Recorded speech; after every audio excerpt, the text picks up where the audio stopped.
Hello, hello everyone. It seems there's a bit of a mix-up, but I am a Lee. I'm not the Dr. Lee that was just described here. However, what a beautiful person and what amazing work. I think we can all give a round of applause to the actual Dr. Lee, whoever that may be. I'm actually Kayla Lee. I'm an architect here locally, and we're doing a lot of cool stuff, dealing with Black towns and bringing local jobs to the workforce. So there was a mix-up, but I'll accept the award for the actual Dr. Lee. Here we go, the leads. You know, that's him right there. So you guys enjoy your deal. It's for me. The bio's wrong. Okay. Oh, okay. Well, then I'm confused. That's what's going on. Well, then I'll say the speech I kind of prepared, because you probably don't know who I am, which is fine. So I'm Kayla Lee, like I said, an architect, born and raised here in Tulsa. This award goes to my mother. I mean, she's been an entrepreneur. She's got, told me I was going to be an architect, pushed me to get my master's degree. 2020, I opened my own design firm, Lee Simon Design, with my business partner, Stephen Simon. We have an architecture company. We employ local folks. We have a construction arm to all the residential work we do. And we've gotten into development. On the development side, we have a $48 million project in North Dakota. We've helped, like I said earlier, Lima, Oklahoma, which is one of the last Black towns, get a grant for $1.1 million. So we're just using the gifts God has given us to help folks where we can. So cool. Thank you. I hope you guys have a blessed day.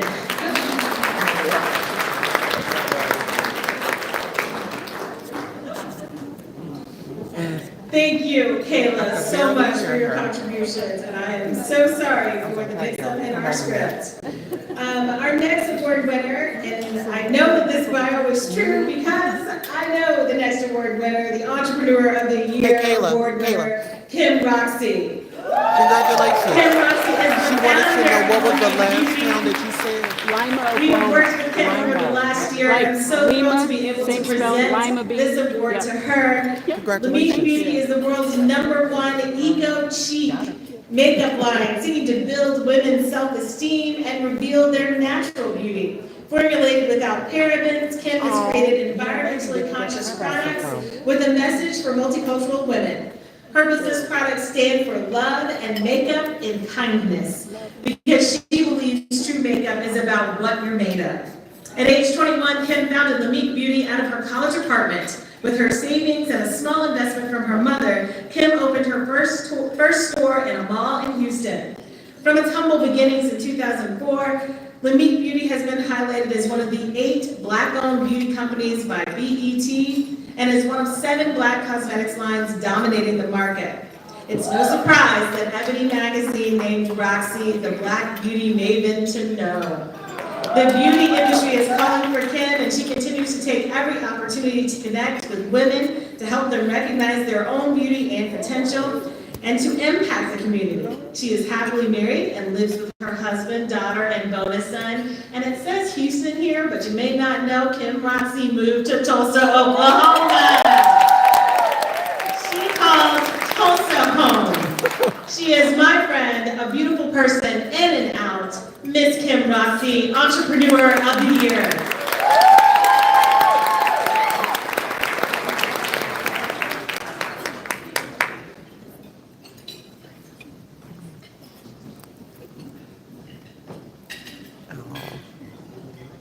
Isn't this exciting? Yeah.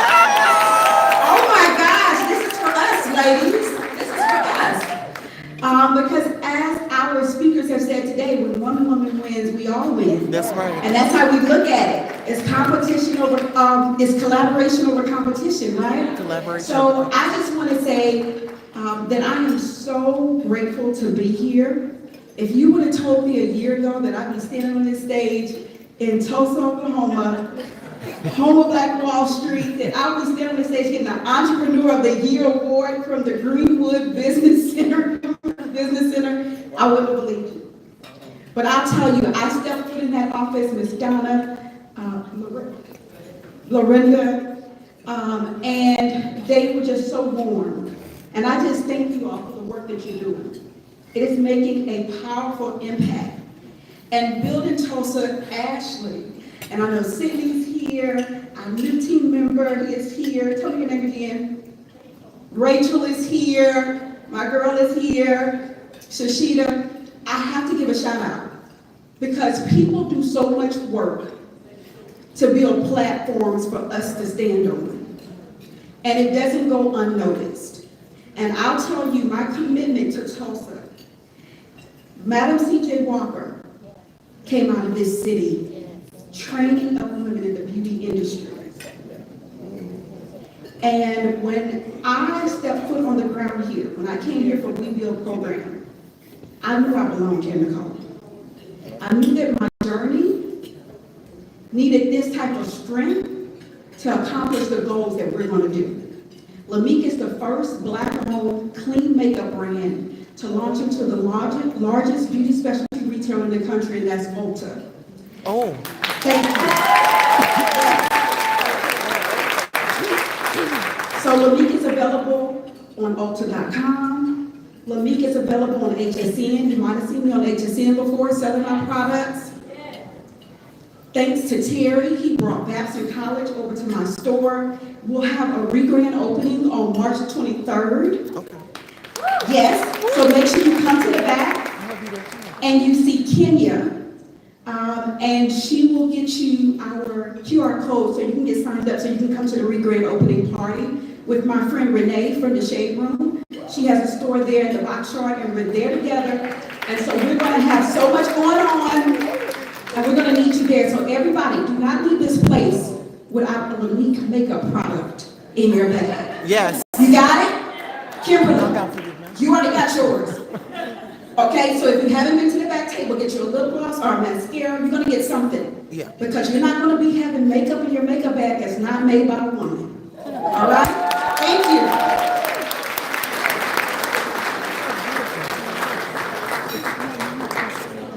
And thank you for the brows. We represent Lamique over here. Our next award, the Women Under 30 Award. It goes to Shelby Stevens.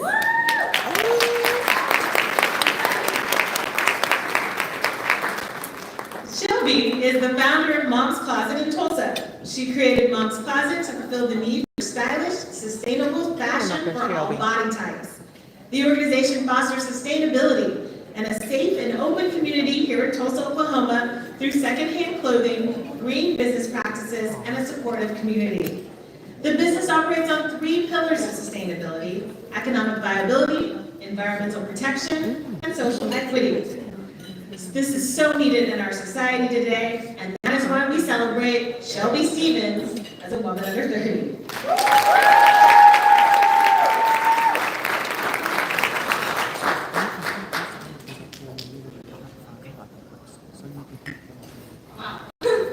Wow, thank you guys so much. I'm shaking right now. As you should. I just want to give a huge shout out, especially to these lovely ladies, the Greenwood Business Center as a whole. Like I wouldn't be here without them. I wouldn't be doing my mission without them. So I thank you all. This is so encouraging to me. I'm so sorry. I'm like so speechless right now. But truly, this really inspires me to keep going. Like mentioned earlier, being an entrepreneur can be very lonely sometimes. But this really shows me I have a community to come back to. Right. And I have a community to come back to, and people to help me keep me going when times are hard. So thank you so much. I will treasure this forever and ever. Thank you again. Thank you. Take time for business before you go away. Yeah, so I just opened my brick and mortar 4 months ago. It's on 11th and Xanthus. It's at 11th and Xanthus. You can find me on Google and Apple Maps at Mom's Closet. It's literally right around the corner from Mother Road, in between Mother Road and Medical District. So yeah, if you're looking for affordable fashion for any size, any style, come to me. I also buy clothes, so if you need to do a closet clean out, I'm very happy to help you with that. So once again, thank you guys. Thank you ladies so much for having me. Oh, and then follow me on social at Mom's Closet, BST. I'm on Instagram and Facebook and also TikTok. All right. Because we're going to be women that support other women, so I just want to make sure you guys have all the details. So when you're out and about shopping, you know where you can go. Yes. Our next award, the Community Champion Award, goes to Ratia Rogers.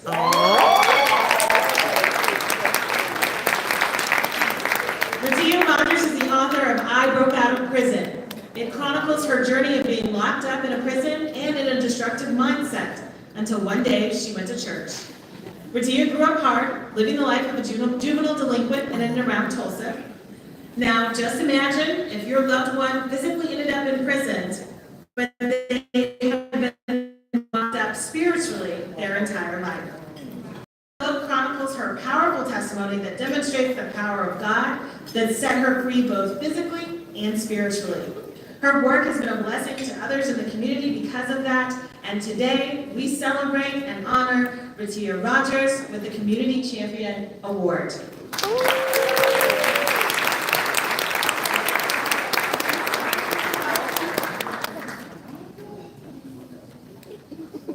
Thank you. Wow. Thank you, thank you, thank you. I just want to say, yes, I did come from a whole lot.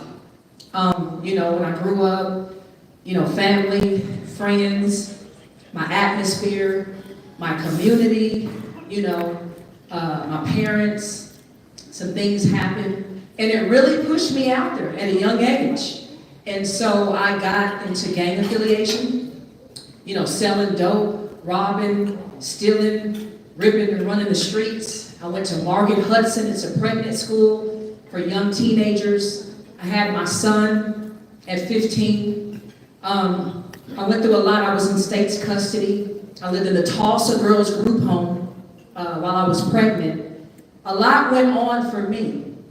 I wouldn't listen. In and out of juvenile at a young age. In and out of jail. And I got caught up living a criminal-minded lifestyle. I served time in prison. And when my back was up against the wall, no one was there. But a voice spoke to me and gave me a miracle and changed my life around. So that's why when some of you see me out in the community, some of the things that I do, it's not because I want to do it. It's that voice that leads me on to say, give back, help, volunteer. So I have my DOC badge, which I've been having for many, many years, where I give back to the juvenile, to the Department of Correction, speaking to the inmates where I was locked up at. You know, a lot of people ask me, where was I locked up at? I was locked up at here in Oklahoma. A lot of people don't even think I'm from here. I am born and raised from Tulsa, Oklahoma. So I was in Eddie Warrior, in Taft, Oklahoma, Mabel Bassett, and Kickapoo McLeod. And, you know, I help the homeless and, you know, different various things that I do, fundraisers. You know, I'm a speaker, evangelist, I'm a seer, I'm in the prophetic, and God has been doing some wonderful, amazing things for me. And I just thank God. You know what? My son, I'm married to. My son is 26, and he's here today helping me. He went to hang out with his mama today. That's amazing. Because that's my only child. That's my only baby that I had at a young age. And I love my baby. And I want to give a shout out to my husband that helps me stay on the right track. You know, God is good, y'all. I won't stop. I won't stop. I won't quit. I even wrote I Broke Out of Prison #2, where I've given women the opportunity to be in my book and tell their story. You know, some have been locked up and some have not been locked up. But I give them a platform where they can share about their struggles and trials and obstacles and tribulations that they overcame, and now they are triumphant and victorious just like me. I also have a documentary film that went viral on YouTube A lot of people saw it. If you have not saw it, go check it out. Go to YouTube, type in I Broke Out of Prison, and it's a 20-minute short documentary film. It's based off the book, and yes, as everybody asked me, yes, it will be a real full movie one day. And so I'm gonna go ahead and get out the way, turn the microphone back over. God bless you guys, thank you.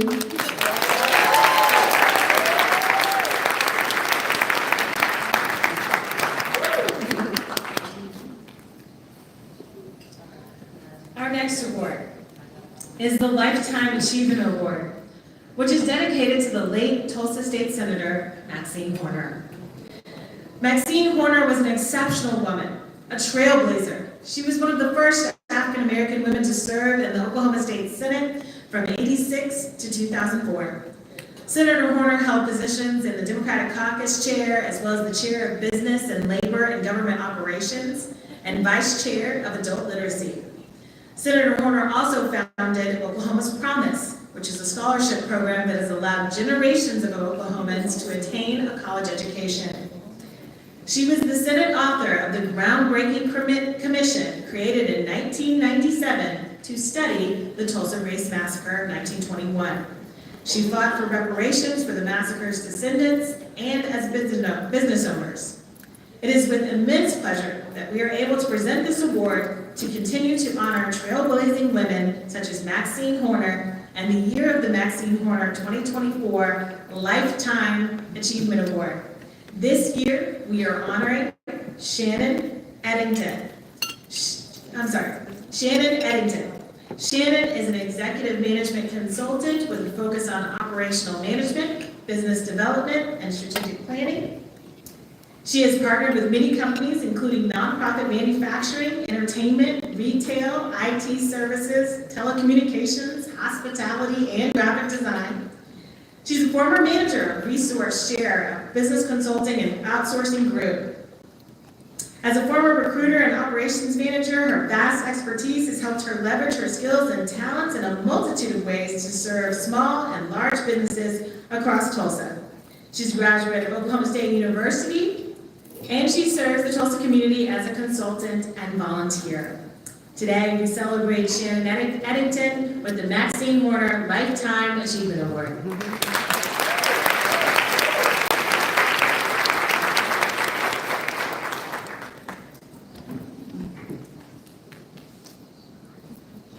I hope she doesn't mind that she also is having a really good day today because she's adopting 2 children.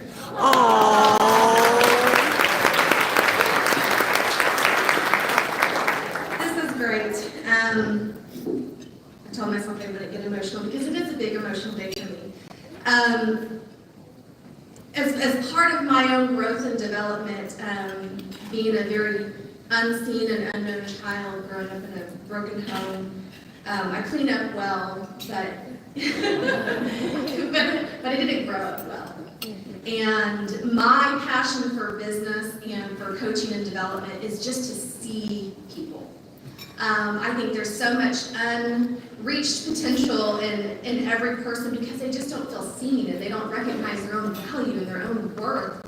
And it is just my heart's desire because I felt so unseen and I wish somebody would have come alongside me and said, this is how we do this. This is how we move forward. This is how we regulate our own emotions. This is how we chase big things because you are worthy of big things and you hold so much value. And I just want to be that for everybody else. And my motto is just to be love in action. You grow up with a lot of people that say, hey, if you ever need anything, let me know. Please don't be the person that says it and doesn't show up. Show up for people. Get your hands dirty with what they need and what you have to offer. We are gifted. We have so much capacity to give to other people, but we've been intrinsically just gifted with. And what a loss to not share it and just give it to other people. My growth in business is just my desire to serve and to give. And last year I founded a nonprofit called Deeply Rooted to just get my hands on the child welfare system. They may love it or hate it, but I'm here. And I've been a foster parent for 9 years. I take in therapeutic children that have severe mental health and severe trauma backgrounds. I'm very excited to be able to adopt 2 kiddos today. It's wonderful. They're a sibling set. I was separated from my siblings as a child, so there's just a double-fold reward there to be able to keep these children together after raising them for the last 14 months. I presently have 6 children. I'm a single parent. I've been a lone parent my whole life. My only biological son is 12. If you meet him, he's like a mini therapist. He's about my size now, but he's been raised in this household where, we practice all this regulation and all these therapeutic practices. And he is my greatest treasure and my biggest reward and blessing. So I just thank you for recognition when you do social work and when you just love people because it's what you want to do. You don't expect accolade from it. But it's very encouraging. Because I think it's work that needs to be done. I think we need to be able to stand in the presence of other women and of families and of children and say, I'm here and I'm going to roll up my sleeves and there's no shame and there's no judgment. I'm just here to love you and walk alongside you. So I just want to encourage everybody here to use all of those skills and all of those resources and all of your talents to just bring the community up with you, and don't go blaze those trails alone. Just bring other valuable women along and show them the way, because we will not continue to grow as a society and as a culture. We say children are the future. Well, children are the future, but they're watching us to learn what the future looks like. So we have to step into our own power and our own strength, and we have to own it so that we can show them how to. So just go be a great example and just love them big. And I thank you guys very much.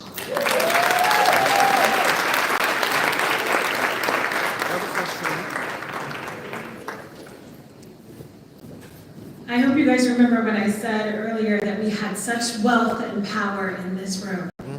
Hopefully, after hearing all of these stories, you agree with me. There's so much wealth and power in this room. Can we have another round of applause for all of our award winners? From Kim Lee to Kim Roxy to Shelby Stevens to Ratia Rogers to Shannon Eddington.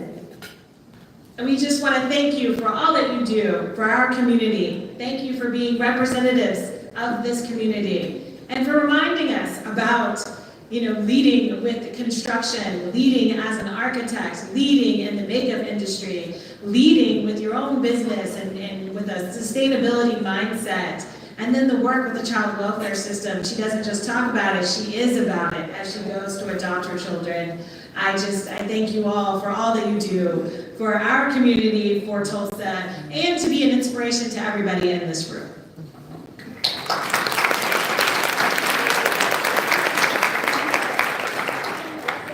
We're going to continue on with the program because we have more to learn and more keynote speakers to hear from. Our next speaker is Cindy Carter. Cindy Carter has been with the U.S. Small Business Administration for 24 years and currently serves as an economic development specialist and Native American Affairs representative covering the state of Oklahoma. Cindy has 13 years in lender relations, and she's going to share some knowledge with us today. Please welcome Cindy Carter. That Miss Donna had looked at. No, I know what you're talking about. I wasn't there. Oh, it was somebody there that looked just like you. I said, I've met her before.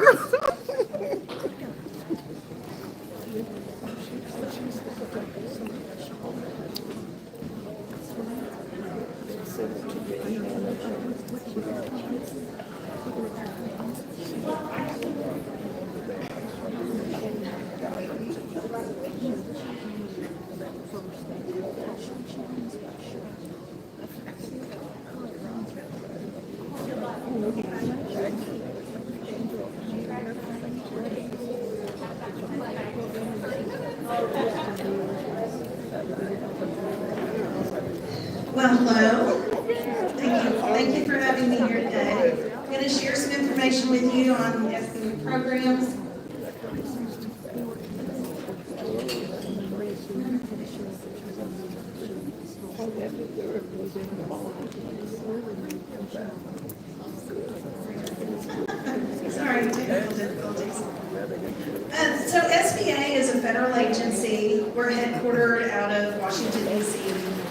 our mission is to help small businesses, whether they're starting, growing, expanding, or if they're trying to recover. That's where our disaster program comes in. So I'm just going to give you a quick overview of what all we do, not only at a national level, but what we do here in Oklahoma as well. And then we have local programs that I'll share with you. Dustin Allen with our Lender Relations Department talked about our loan programs earlier, and I'll kind of hit those at high levels since he got into detail. And then I also have some statistics on just Oklahoma small businesses, and in a program that we have coming up that I want to invite anyone to apply for. So as far as innovation, these programs are actually handled out of our Office of Investment and Innovation out of Washington, D.C. The funding goes directly to the grantee, and then they administer the program. So we're really not involved with it, but we market the programs. There are two that we have here in the state of Oklahoma, and those are the ones that I've highlighted here. But I'll briefly go over all of them because these are innovation programs, technology programs. And Small Business Investment Company stimulates and supplements the flow of private equity capital and long-term debt. That is a nationwide program. We just don't have any participants here in the state.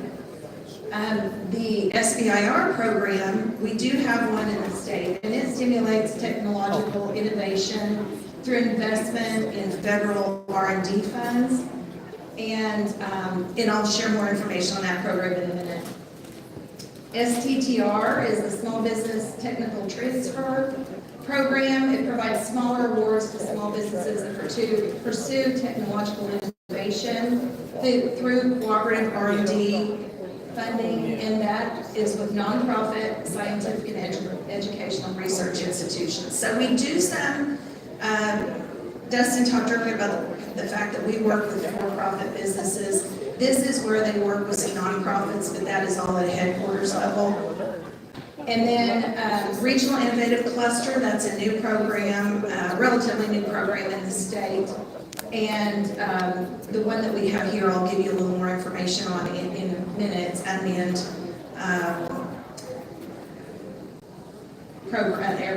program.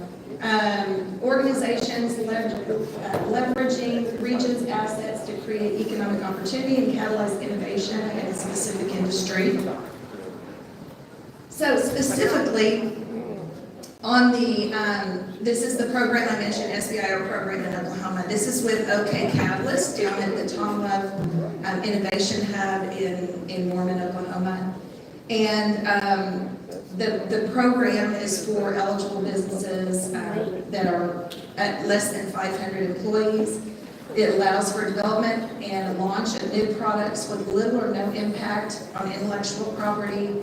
And it allows for for-profit and covers indirect costs for the small business and positions the small business as a sole source provider to the government. So, OK Catalyst, who I mentioned, the ones that administer the program, they will walk the small businesses that qualify for this through the process and help them. And then David Hoffmeyer with the Apex Accelerator is another one of our resource partners that helps on our contracting programs. But he's actually there at OK Catalyst once a week to help people get ready to go work with OK Catalyst. So it just kind of depends on where the business is at their stage of the business. And then the other program, the Regional Innovative Cluster that we have here in Oklahoma City, unmanned aerial systems and advanced air mobility is who we have here in the state. They have different regional clusters, and this is the one that we have here. And they support growth of sustainable emerging aerospace companies, products, and jobs, develop networks with early stage startups via assistance with regulatory issues, promotion, advocacy, and finance. They provide access to capital through the UAS, which is the Regional Innovative Cluster group here in Oklahoma. They have an angel network that they help with that financing. And then they present technological licensing opportunities and consult with companies looking for new innovations and offer expert content to expand the emerging aerospace knowledge base through a monthly newsletter and podcast. So this is the UAS Cluster Initiative managed here in Oklahoma, and the contact for that. If you know any businesses that are in these areas that are or could potentially be in those areas, we encourage you to go ahead and contact these organizations. Now, here in the state of Oklahoma, we have resource partners that I'll get into more detail with. One of them is our Small Business Development Center, and this is their contact information for the Tech Launch Center. And this is a newer program. I believe there's 6 different advisors that work on the Tech Launch Center. So it's technology commercialization assistance, federal proposal assistance for SBIR, ORS, and OIEP. And so they help support all those. So that's federal and state programs. And then they provide strategic sessions on capital markets data, research and insight using PitchBook, assist with identifying accelerator opportunities in pitch deck development, and Department of Defense event access and preparation. So again, great opportunity there, a lot of support for tech companies, and we do have a lot in the state, and so they would be a great contact for that. Dustin covered this earlier in detail, so I'm not going to get a lot into that. We just always want to encourage everybody, if you have any type of disaster or know somebody, to reach out to us or to one of our partners and find out if a disaster is declared, if you're eligible for that, whether it's a person, individual, or a business.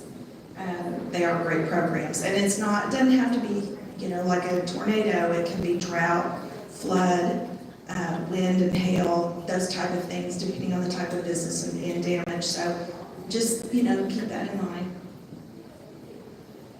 So the 3 programs that we support here in the state are the loan guarantee programs, the capital, the contracting programs, and then consultation. Now, the consultation is handled through our resource partners because we have a very small staff. We have 8 in Oklahoma City, and we cover the state of Oklahoma, and we are working primarily with other federal agencies on contracting or lenders on loan programs. I'm in economic development, so I'm out working with different economic development organizations, chambers, libraries, tribes, anyone that, just to kind of share information on our programs and get them connected to the right partner.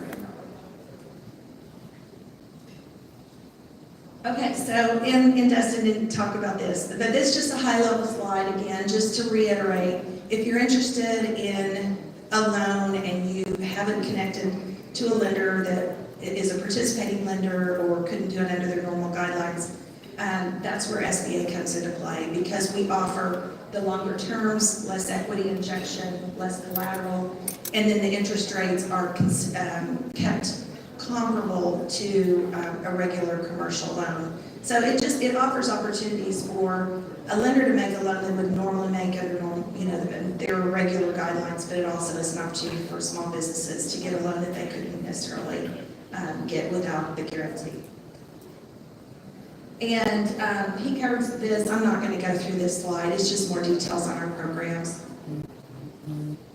So on our contracting programs, we have our biggest program, I would say, that we have is the 8A certification, and it's for socially and economically disadvantaged businesses. They have to be a small business, owned by U.S. citizens, and 51% owned and controlled by socially and economically disadvantaged person or persons. And they have good character, demonstrate potential for success. And the advantage of all these programs is that they can have set-asides. So if you have a product or service that's marketable to the government, it gives you an opportunity in government contracting through a set-aside business, through a set-aside contract.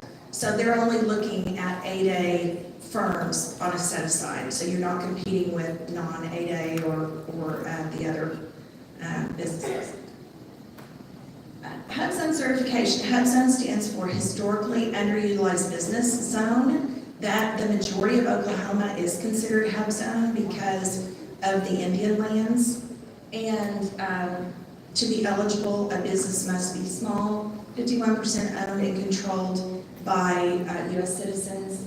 And the main office of the business must be located in a HUB Zone. And then 35% of employees must live in a HUB Zone, but it can be any HUB Zone, don't have to be the same HUB Zone.